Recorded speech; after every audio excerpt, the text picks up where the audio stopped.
पुढची बातमी मस्क यांच्या टेस्ला संदर्भातली। Ultra modern electric car Tesla पुढील काही महिन्यात भारतीय रस्त्यावर दिसली तर आश्चर्य वाटून घेऊ नका, कारण अमेरिकेचे राष्ट्राध्यक्ष डोनाल्ड ट्रम्प यांच्या गळ्यातला ताईत असणारे एलॉन मस्क यांच्या मालकीच्या टेस्लानं भारतात नोकर भरती सुरू केली आहे। गेल्याच आठवड्यात मस्क आणि पंतप्रधान मोदी यांची वॉशिंग्टनमध्ये भेट झाली। एप्रिलच्या सुरुवातीला मस्क भारतात येण्याची शक्यता आहे।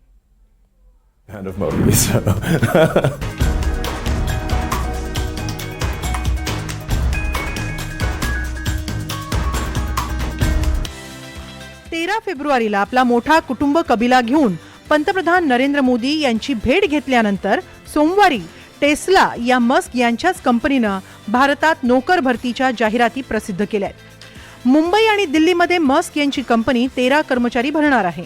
त्यामुळे जगात प्रसिद्ध असणाऱ्या टेस्लाच्या कार आता भारतीय रस्त्यांवर फिरताना दिसतील अशी शक्यता निर्माण झाली आहे। परिस्थिती निर्माण होण्याची शक्यता आहे की ज्या योगे टेस्लाचा प्लॅन भारतामध्ये येऊ शकतो आणि भारताचा जो आत्मनिर्भरचा जो प्रयत्न आहे आणि अमेरिका इन मेकिंग याचं एक आपण जर बोली सांगड इथे घालता येईल आणि त्याचा भारताला फायदा होईल। कारण भारतामध्ये चीनच्या दृष्टीने विचार केला तर 11 लाखाविरुद्ध फक्त 1 लाखच इलेक्ट्रॉनिक व्हेकल्स सध्या मॅन्युफॅक्चर होतात।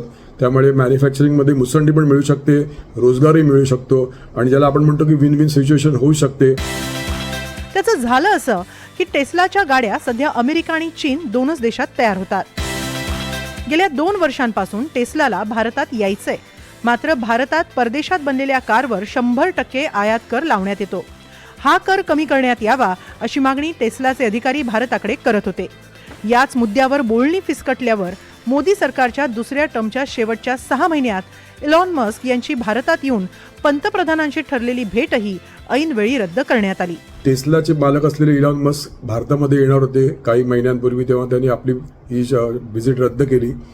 अर्थात ज्याला आपण म्हणतो की अर्थकारण आणि राजकारण, नवीन प्रेसिडेंट ट्रम्प आल्यानंतर इलॉन मस्क आता बऱ्याच अंशी त्यांचे एक उजवे हात म्हणले तरी हरकत नाही। आणि भारतामध्ये पण काही घडामोडी अशा घडल्या की ज्या इलेक्ट्रॉनिक गाड्यांची किंमत ही 35 लाखापेक्षा जास्ती आहे, त्याच्यावरची जी इम्पोर्ट ड्युटी आहे ती 110%वरून 70%वर करण्यात आली। इलॉन मस्क बऱ्याच वर्षापासून भारतामध्ये येण्याचा प्रयत्न करतायत। अर्थात त्यांनी चीनमध्ये प्लांट टाकला, पण भारताने त्यांना स्पष्ट मला वाटतं सांगितलं होतं की तुम्हाला भारतात प्लांट टाकावं लागेल जर या इलेक्ट्रॉनिक व्हेकल्सची तुम्हाला मॅन्युफॅक्चरिंग करायचं असेल तर। भारतात जेमतेम 1% गाड्या इलेक्ट्रिक आहेत। शिवाय नव्यानं रस्त्यावर येणाऱ्या जास्तीत जास्त गाड्या इलेक्ट्रिक असाव्यात असा सरकारचा प्रयत्न आहे। त्यामुळे भारतातील इलेक्ट्रिक गाड्यांचं मार्केट मोठं आहे। तिकडे अमेरिका, चीन आणि युरोप तिन्ही प्रमुख बाजारांत टेस्लाची क्रेज दिवसेंदिवस कमी होत चालली आहे। त्यामुळे टेस्ला नव्या मार्केटच्या शोधात आहे आणि भारतात संधी आहेतच। बहुधा म्हणूनच वॉशिंग्टनमध्ये मोदी मस्क भेटीचा उद्योग उभारण्यात आला असावा। Bureau report, NDTV Marathi.